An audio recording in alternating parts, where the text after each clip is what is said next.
The night Lynn learned she would die began with the silence of the frost. She sat on the damp forest floor, the cold moonlight filtering through the twisted trees to cast the world in shades of ghost gray and black. For a fleeting moment, she allowed herself to believe she was merely cold from a drafty window back at the pack house, that she would soon rise, smooth down her worn gray dress, and tend to the morning fires before the Alpha woke. The illusion shattered the instant she tried to move. The bite of rough rope against her bound wrist snapped her back to the mist-shrouded reality. She looked up, her heart hammering against her ribs, searching for the pack that had dragged her here. But the heavy footsteps of her betrayers had long faded, leaving her abandoned to the dark. Then, the bushes parted without a sound. An enormous shadow stepped into the clearing, towering over her with a dominance that stopped her breath. It was the wolf, silver-furred and terrifying, and his glowing yellow eyes fixed on her with an intelligence that promised something far worse than death. The heavy silence of the forbidden forest pressed against Lynn's eardrums, broken only by the rasp of her own shallow breathing. The retreating footsteps of the pack, her pack, had long since faded, swallowed by the mist that curled around the twisted trunks of ancient trees. They hadn't looked back. Not once. Why would they? To them, an Omega who couldn't pull her weight was just another mouth to feed, a liability better shed before the first snows. She shivered, the simple gray wool of her dress offering no defense against the biting chill of the night. The ropes binding her wrists chafed raw skin, cutting deeper every time she shifted. Pain was a grounding thing, usually a reminder of life. But here, beneath the skeletal canopy that blocked out the stars, pain just felt like the prelude to the end. A twig snapped. The sound was sharp, deliberate. Lynn froze, her heart hammering a frantic rhythm against her ribs. She didn't dare breathe. The shadow she had seen earlier, the one that had stepped so silently from the brush, moved again. It wasn't a shadow anymore. The wolf stepped fully into the pool of cold moonlight. He was monstrous, a creature of nightmare proportions. His fur was a tapestry of storm cloud gray and silver, thick and matted with the wildness of woods. But it was his eyes that pinned her to the damp earth, glowing yellow orbs that burned with a terrifying, ancient intelligence. He didn't growl. He didn't bare his teeth in a snarl of mindless hunger. He simply watched her, his head lowered, his massive shoulders hunched in a predator's stance. Lynn squeezed her eyes shut, tears leaking out to freeze on her cheeks. She had heard the stories of the beasts in these woods. She knew how this ended. She bowed her head, exposing the column of her neck in a final, instinctive act of submission. If she was to die, let it be quick. Let the jaws close before she had time to scream. "I'm sorry," she whispered into the dark, though she didn't know who she was apologizing to. To her parents for being born weak? To the Alpha for failing? She waited for the tear of teeth. Instead, she felt a sudden warmth, moist and heavy, ghosting over her hands. Her eyes flew open. The wolf was right there, inches away. He hadn't lunged for her throat. His massive muzzle was pressed against her bound wrists. She could feel the huff of his hot breath against her skin, smelling of pine and raw power.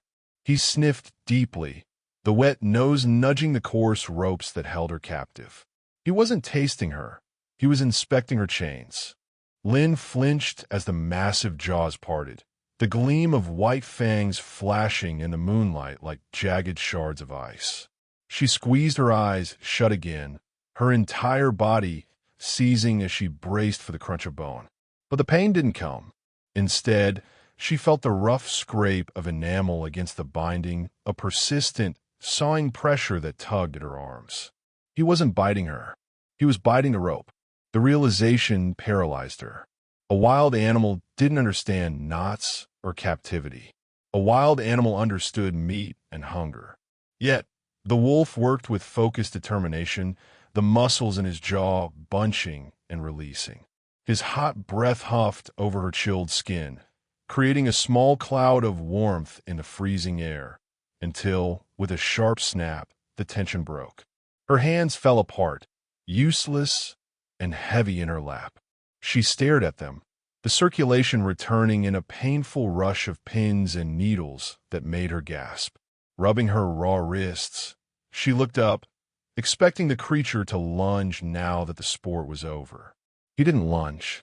He took a deliberate step back, giving her space, and sat on his haunches. "Why?" she croaked, her voice cracking from disuse and terror. He didn't answer.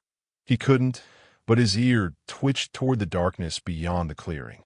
A low, vibrating growl rumbled in his chest, a sound so deep she felt it reverberate through the damp ground beneath her. It wasn't directed at her. His snout was pointed toward the twisted tree line where the mist was thickest. Something shifted in the underbrush, a wet, scuttling sound that made Lynn's skin crawl. The wolf launched himself into motion. He didn't flee. He began to pace a tight, calculated circle around where she sat. He moved with a fluid, lethal grace, his silver-tipped fur bristling along his spine. He was establishing a perimeter. He was claiming the space, and by extension, the trembling girl inside it, as his own. Lynn pulled her knees to her chest, wrapping her arms around her shins to preserve what little body heat she had left. She watched him move, entranced and terrified. He was a creature of silver fury, daring anything in the forbidden forest to cross the line he was drawing in the dirt. When the scuttling sound faded into the distance, repelled by his presence, he stopped and turned his gaze back to her. Those eyes, they weren't the flat, reflective eyes of a coyote or a bear. They burned with a golden intensity that felt heavy with judgment and awareness.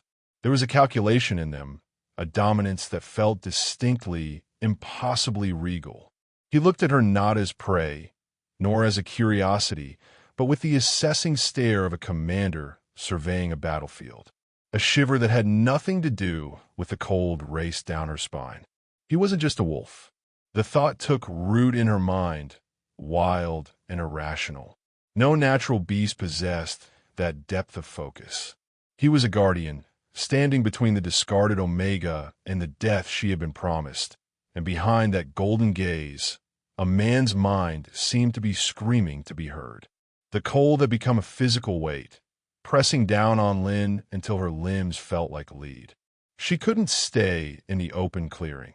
The mist was turning to frost, and the gray dress was little more than a cobweb against the freezing temperature.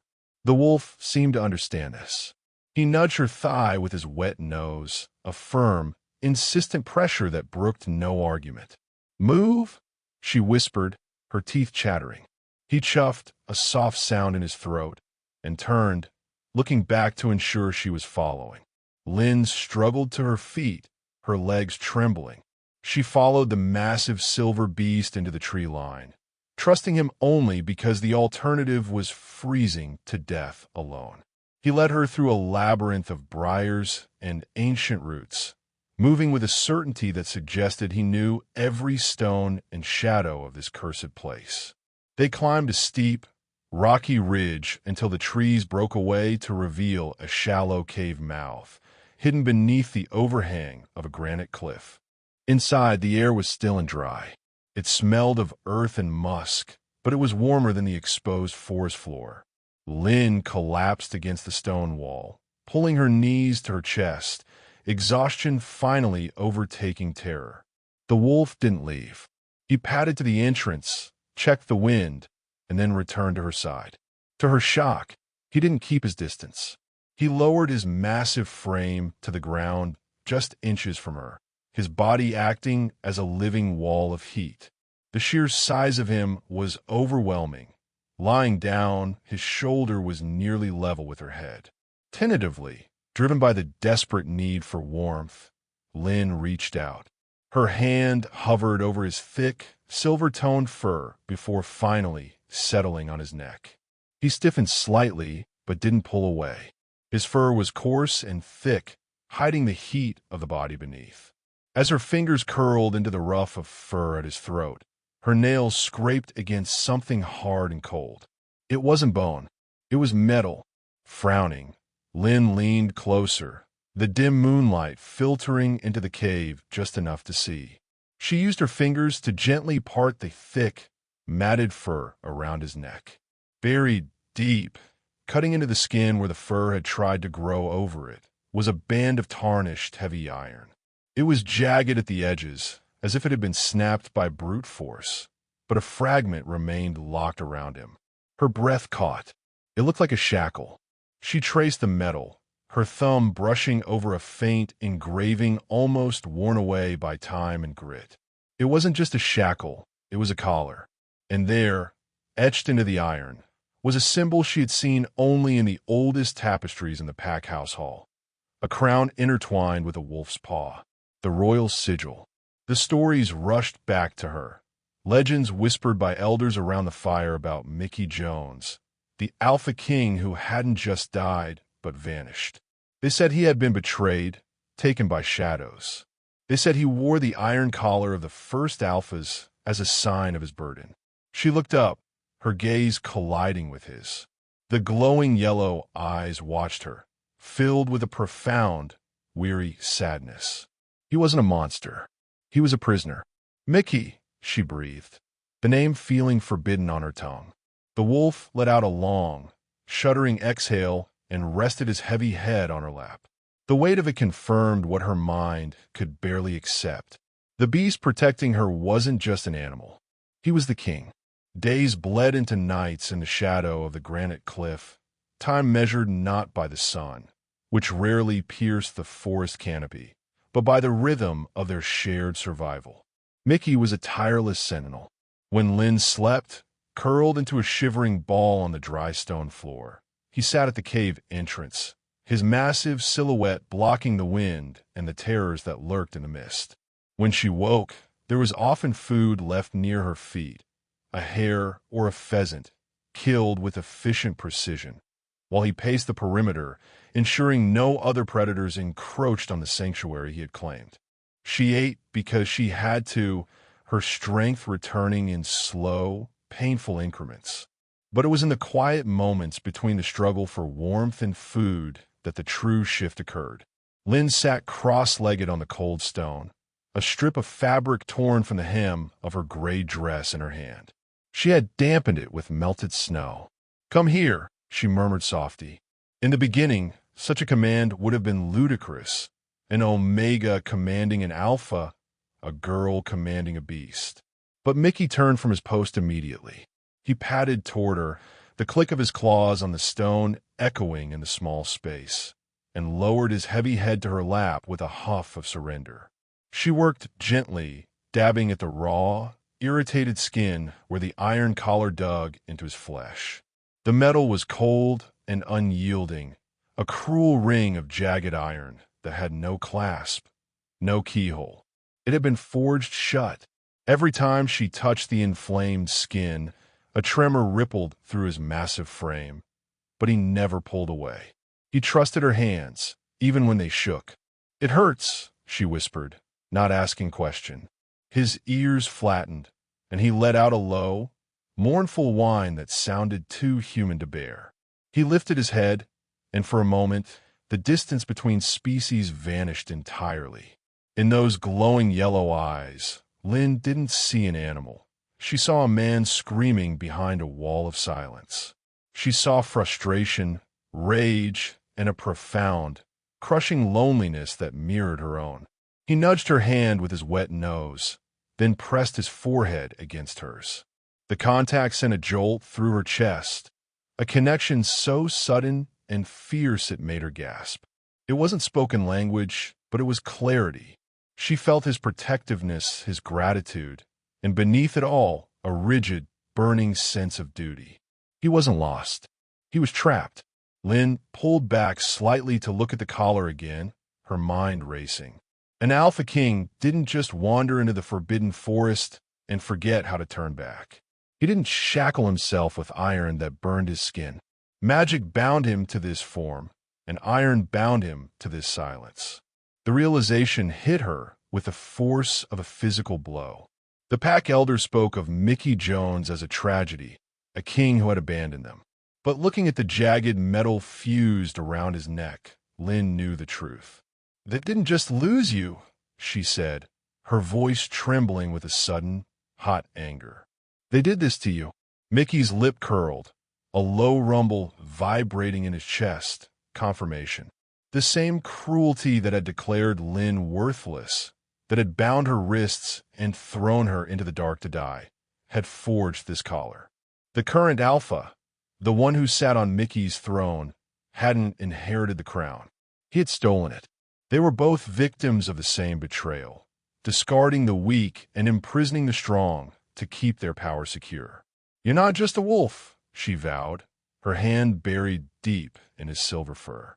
"And I'm not going to let them keep you this way." The change in Mickey was subtle but undeniable. He became restless, his pacing around the small cave growing tighter, sharper. He would stop, look at Lynn with those burning yellow eyes, and then look toward the cave entrance, letting out a low, urgent whine. It wasn't the sound of a predator sensing a threat. It was the sound of someone trying to speak who had no voice. "You want me to follow you?" Lynn said, the realization dawning as he nudged her knee with his snout. He chuffed, a sharp exhale of confirmation, and immediately trotted to the mouth of the cave, looking back to ensure she was close behind. They moved through the forest, but this time they traveled deeper into the thicket, away from the game trails Lynn recognized. The mist here was thicker, clinging to the ground like a living thing, and the trees grew twisted and gnarled, their branches interlocking to blot out the sky. It felt like a place the world had forgotten, or perhaps a place the world had been made to forget. Mickey led her to a small, circular clearing dominated by a single, jagged monolith of black stone. It stood like a scar in the earth, ancient and covered in thorny vines that looked as though they were trying to strangle the rock itself.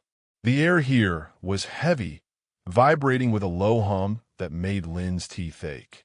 Mickey stopped before the stone and looked back at her, his expression intense. He pawed at the base of the monolith, tearing away the thick layer of dead leaves and frozen moss. Lynn stepped forward, her hands trembling. She knelt beside him, the cold seeping through her worn dress, and used her fingers to clear away the rest of the debris.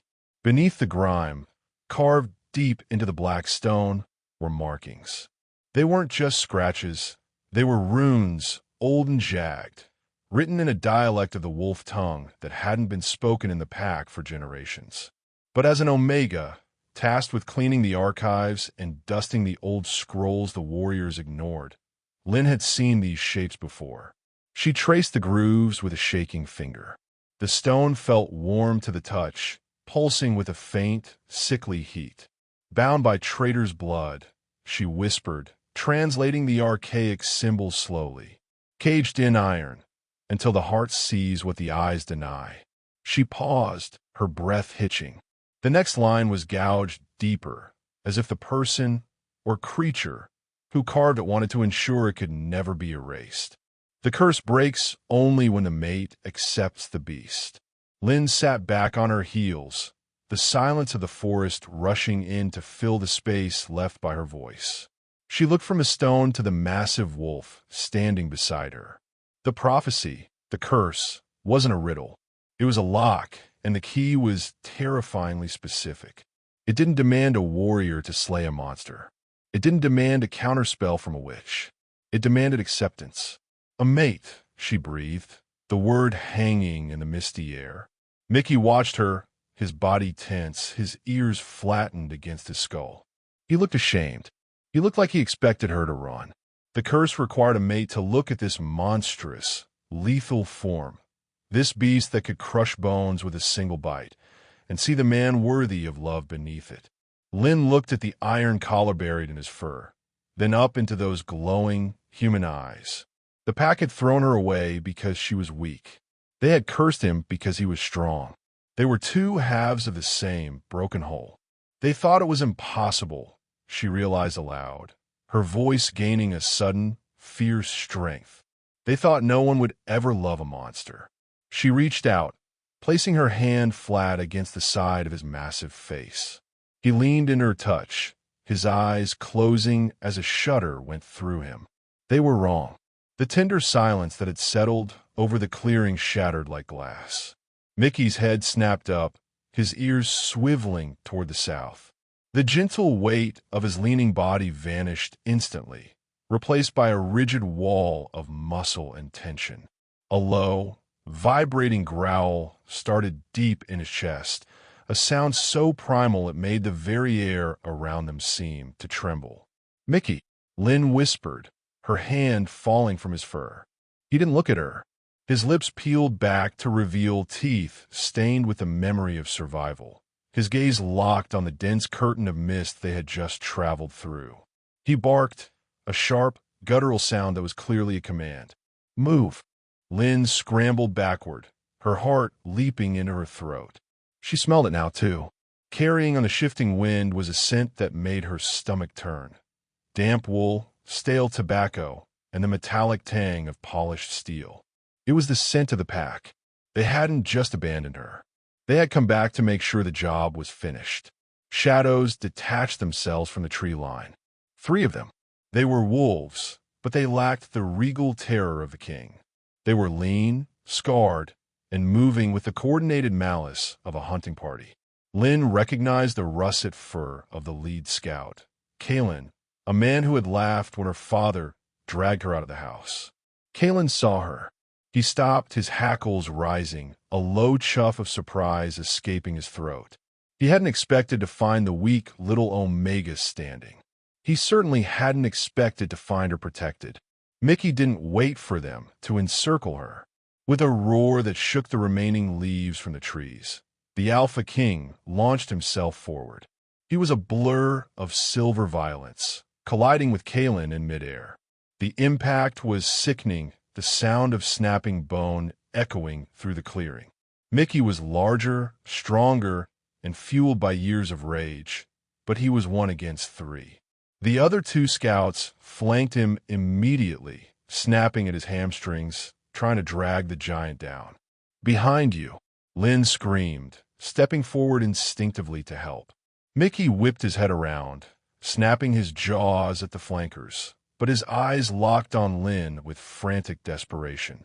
He snarled at her, a terrifying, aggressive sound that made her flinch. He lunged toward her, not to attack, but to shove her back with his shoulder, knocking her into the dirt behind the black monolith. "Stay down," the action screamed. "Run." But he couldn't say it. He couldn't shout, "Take the ridge path," or hide in the hollow. He could only be a wall of fur and fangs. The frustration radiated off him in waves. As he turned back to maul the second scout, ripping through fur and flesh, his movements were jagged, frantic. He was fighting 2 battles. The physical war against the intruders and the tactical war against his own limitations. He needed to coordinate their escape, needed to tell her where to go, but the curse had stolen his voice and left him with only violence. One of the scouts broke away from the melee, his eyes locking onto Lynn. He saw the opening Mickey had left in his zeal to protect her. Mickey saw it too. He abandoned his advantage over Kalen, taking a vicious bite to his own flank from the 3rd wolf, just to pivot and intercept the attacker charging at Lynn. He slammed into the scout with the force of a falling boulder, driving the intruder into the ground inches from Lynn's feet. Blood, hot and copper-scented, sprayed across the hem of her gray dress. Mickey stood over her, chest heaving, blood dripping from his silver fur. He didn't chase the retreating scouts. He couldn't. He was tethered to her, trapped by the need to be her shield when he desperately needed to be her general. The scouts were retreating, yipping in pain, but they weren't running in fear. They were running to report. The secret was out. The Alpha King was alive, and the hunt had only just begun. The respite was a cruel illusion. The scouts hadn't fled in fear. They had pulled back to close the net. Before Lynn and Mickey could move more than a few paces toward the tree line, a chorus of howls erupted from every direction, weaving a cage of sound around them. The shadows between the trees thickened as more wolves emerged, Not just the three from before, but a dozen. The pack had been hunting nearby, and the scent of blood had drawn them in like sharks. Mickey stumbled, his massive shoulder dipping as the leg wounded and the skirmish gave way. He let out a frustrated, gurgling snarl, righting himself with a supreme effort of will. He nudged Lynn hard with his snout, pushing her toward a narrow gap in the circle of approaching wolves. His golden eyes were wide, pleading, "Run. While they're focused on me, run." Lynn looked at the gap. It was a chance, a slim, terrifying chance to disappear into the mist and live a ghost life, safe but alone. Then she looked back at Mickey. Blood matted his silver flank. He was panting, his strength bleeding out onto the frozen earth, yet he positioned himself squarely between her and the lead wolf, preparing to die so an Omega, a useless girl, could escape. He was the king, and he was about to be slaughtered like a rogue. "No, Lynn whispered." Mickey growled at her, a low, vibrating warning. He shoved her again, harder this time, nearly knocking her off her feet. "No," she screamed, the word tearing from her throat with a force that startled the encroaching pack. She didn't run toward the gap. She turned her back on safety and stepped in front of the wolf. It was a ludicrous image. A slight girl in a tattered gray dress, spreading her arms to shield a creature 3 times her size. The lead scout, Kalen, laughed, a sharp, barking sound of disbelief. He took a step forward, confident that this barrier was nothing more than mist. But Lynn didn't flinch. She felt the heat of Mickey's body radiating against her back, heard the confused whine building in his throat. She reached back, tangling her fingers deep into the thick ruff of his neck, right over the cold iron collar. "I am not leaving you," she said, her voice trembling but loud enough to cut through the growls of the pack. "You are not a monster to be hunted. You are not a beast to be feared." She turned slightly, looking up into his shocked yellow eyes. The curse demanded acceptance. It demanded she see the man within the monster, the soul within the cage. "I see you, Mickey Jones," she vowed, the ancient word from the black stone rising unbidden to her lips. "I see the king who protects. I see the heart that beats beneath the iron." The forest went unnaturally still. The wind died. The mist stopped swirling. Even the encroaching wolves hesitated, sensing a shift in the air, a static charge that raised the hair on their arms. Lynn pressed her forehead against the wolf's muzzle, ignoring the blood, ignoring the danger. She poured every ounce of her trust, her gratitude, and her love into the contact. "I accept the beast," she declared, her voice ringing with the finality of a gavel strike. "I claim you as my alpha. I choose you as my mate." The moment the word mate left her lips, the world exploded into silence. The iron collar beneath her fingers didn't just warm, it grew white-hot. Mickey threw his head back, a sound tearing from his throat that was neither human nor wolf, but the roar of magic shattering. The heat under Lynn's fingers became unbearable, searing her skin like a brand, but she refused to let go. Light erupted from the point of contact, a shockwave of pure, molten gold that threw the encroaching wolves back as if they'd been struck by a physical blow. The damp mist evaporated instantly, hissing into steam, and the twisted trees cast long, dancing shadows as the clearing was bathed in the brilliance of a star born on the forest floor. Mickey's roar shifted. The guttural, vibrating snarl of the beast harmonized with the raw, agonizing scream of a man breaking free from a cage of bone and fur. The sound was deafening, echoing through the forbidden forest with enough force to shake the snow from the high branches. Then came the sound Lynn had prayed for, a sharp, metallic crack that sounded like thunder. The iron collar, the symbol of his silent prison, the jagged band that had choked him for years, shattered. Shards of heated metal flew outward, pinging against the stones and embedding themselves in the tree trunks like shrapnel. Lynn stumbled back, shielding her eyes against the blinding radiance. The air crackled with ozone and ancient magic.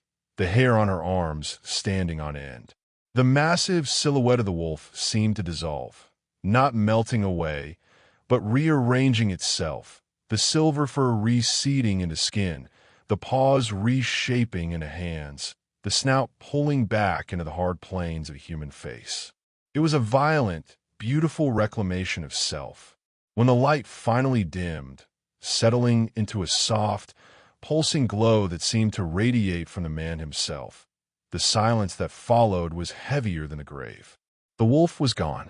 In his place stood a man who towered over the clearing, his presence filling the space more completely than the beast ever had. He was naked, steam rising from his skin in the freezing night air, but he stood with a posture so imposing that his nudity felt like armor. His body was a map of survival, sculpted muscle-corded under skin scarred by years of hunting and fighting in the dark. His hair was thick and dark, streaked with the same silver that had colored his coat, falling in wild, matted tangles past his shoulders. But it was his face that froze the blood in Kalen's veins.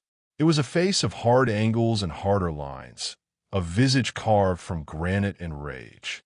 And in that human face, the eyes remained unchanged. They were still gold. They were still glowing. But now, they burned with the focused, articulate fury of a king who remembered every insult, every blow, and every betrayal. Mickey Jones looked down at his own hands, flexing fingers that hadn't held a weapon or touched a lover in years. He took a deep, shuddering breath, his first human breath, and the sound was terrifying in its control. He slowly lifted his gaze to the circle of wolves cowering in the dirt. Kalen was whining, belly crawling backward, his tail tucked so far between his legs he looked like a pup. The scouts were frozen, caught between the instinct to run and the crushing weight of the alpha aura now flooding the clearing. Mickey didn't shout. He didn't roar. He simply took one step forward, the dry leaves crunching under a human foot. "You," he said, his voice a rough, grinding baritone that sounded like stones crushing together. "You have trespassed in my kingdom." Kalen's bones cracked and shifted, the wolf form abandoning him as terror overrode his instinct to fight. He collapsed onto the frost-hardened earth in his human skin, shivering violently, not from the cold, but from the crushing weight of an alpha's presence he hadn't felt in years.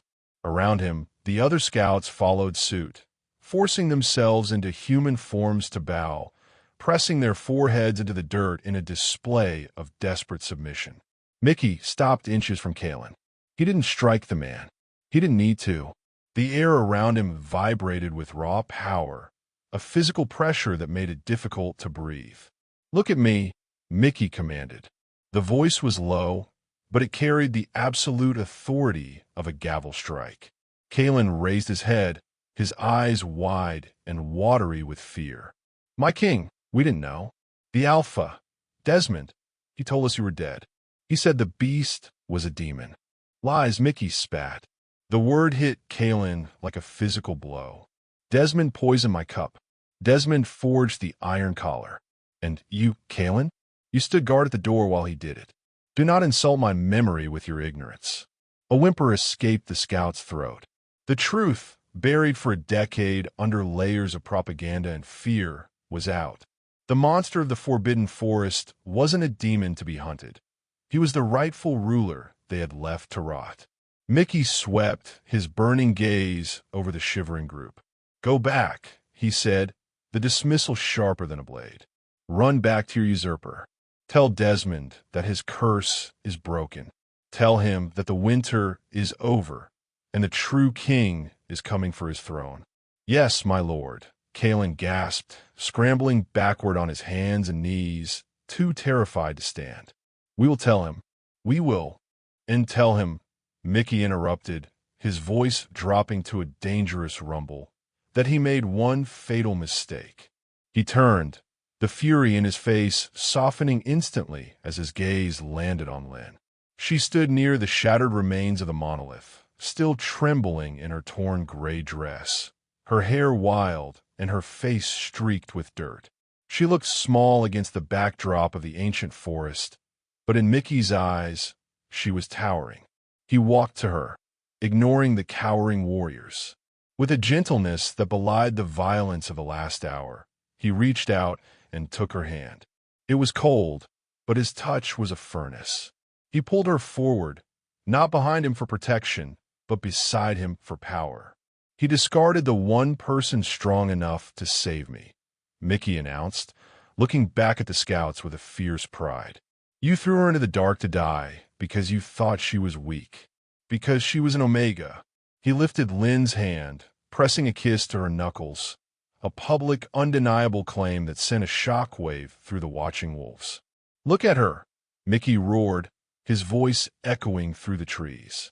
This is not your sacrifice. This is the woman who broke the iron. This is the wolf who faced the beast and did not flinch. Lynn straightened her spine, the shame of the gray dress dissolving under the heat of his regard. She wasn't just a survivor anymore. She was the other half of the king. Go, Mickey commanded, his eyes flashing gold one last time. Tell the pack that the Alpha King returns, and tell them to prepare to kneel before their queen.